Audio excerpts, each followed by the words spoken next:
IPL के सदस्यों मुकाबले में मुंबई के ही मैदान पर लखनऊ सुपर जायंट्स के बल्लेबाजों में केएल राहुल तो वहीं निकोलस पूरन का आया तूफान मुंबई इंडियंस को मिली इस सीजन की 10वीं हार।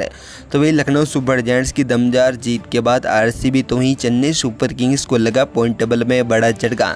लखनऊ सुपर जायंट्स एक बार फिर से पहुंची सुपर 4 के चौथे पायदान पर। नमस्कार दोस्तों, आज के स्टूडियो में हम आपको बताएंगे आखिरकार किस तरह से मुंबई इंडियंस के खिलाफ ही मुंबई के ही मैदान पर लखनऊ सुपर जायंट्स ने झंडे गाड़ते हुए एक बार फिर से पॉइंट टेबल में बड़ा बदलाव कर दिया है। जहां पर आज के स्टूडियो में पॉइंट टेबल का A to Z समीकरण बताने वाले हैं। इससे पहले अगर आपने हमारे इस चैनल को सब्सक्राइब नहीं किया है तो क्रिकेट से जुड़ी हर एक लेटेस्ट अपडेट के लिए चैनल को सब्सक्राइब करें, बेल आइकन जरूर दबा लें। साथ ही कमेंट बॉक्स में कमेंट करके जरूर बताएं क्या आरसीबी इस सीजन भी सुपर 4 में अपनी क्या जगह बना पाएगी। तो मैं यहाँ पर कमेंट बॉक्स में ये भी कमेंट करके जरूर बताएं कि इस सीजन आपकी फेवरेट टीम पॉइंट टेबल के कौन से पायदान पर है और कौन सी आपकी सबसे शानदार फेवरेट टीम है। तो चलिए दोस्तों, बिना कोई देरी करते हुए बात करते हैं इस मुकाबले के बारे में। तो यहाँ पर दोस्तों 67वां मुकाबला मुंबई के ही मैदान पर खेला गया, जहाँ पर लखनऊ सुपर जायंट्स ने आज के इस मुकाबले में पहले बल्लेबाजी करते हुए 20 ओवर में 6 विकेट के नुकसान पर 214 रनों का टारगेट मुंबई इंडियंस को दिया था। हालांकि यहाँ पर मुंबई इंडियंस की ओर से ताबड़तोड़ बल्लेबाजी के बावजूद भी रोहित शर्मा काफ़ी अच्छी फॉर्म में दिखे, लेकिन आज के इस मुकाबले में मुंबई इंडियंस के विकेट पर विकेट गिरने के साथ ही यहाँ पर यह लक्ष्य यहाँ पर मुंबई इंडियंस चेस नहीं कर पाए और इस मुकाबले को हार का सामना करवाते हुए एक बार फिर से इस सीजन की 10वीं हार झेलनी पड़ी है। इसी के चलते दोस्तों चलिए बात करते हैं आईपीएल के सीजन की 67वें मुकाबले के बाद बदली पॉइंट टेबल के बारे में।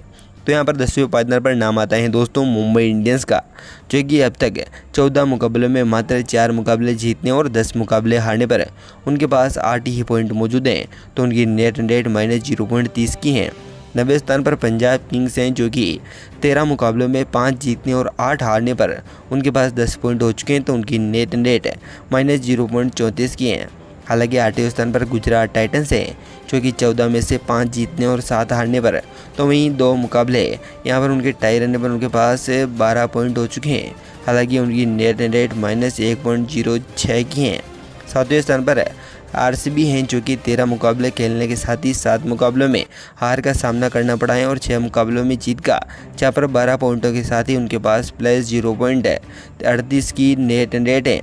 हालांकि आज का मुकाबला जीतने के साथ ही लखनऊ सुपर जायंट्स की टीम 6ठे स्थान पर आ पहुंची है, जो कि अब तक 14 मुकाबलों में 7 मुकाबले जीतने और 7 मुकाबले हारने पर उनके पास 14 पॉइंट हो चुके हैं।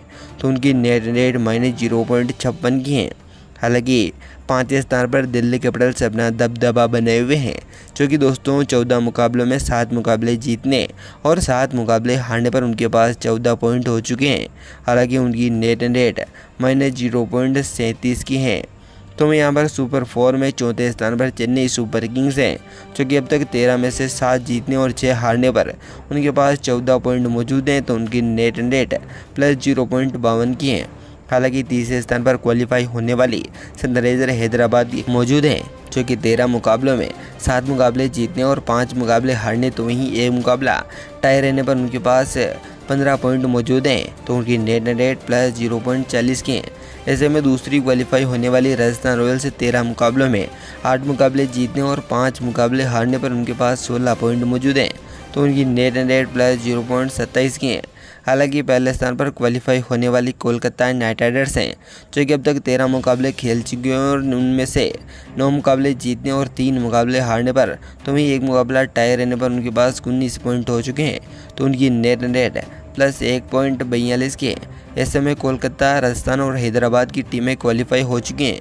तो यहाँ पर अब बाकी चौथे स्थान के लिए लड़ाई अभी भी जारी है। हालांकि गुजरात, पंजाब और मुंबई इंडियंस की टीमें एलिमिनेट होकर बाहर हो चुकी हैं, जहाँ पर बेंगलुरु, लखनऊ और दिल्ली के साथ ही चेन्नई सुपर किंग्स के साथ कड़े मुकाबले बाकी हैं।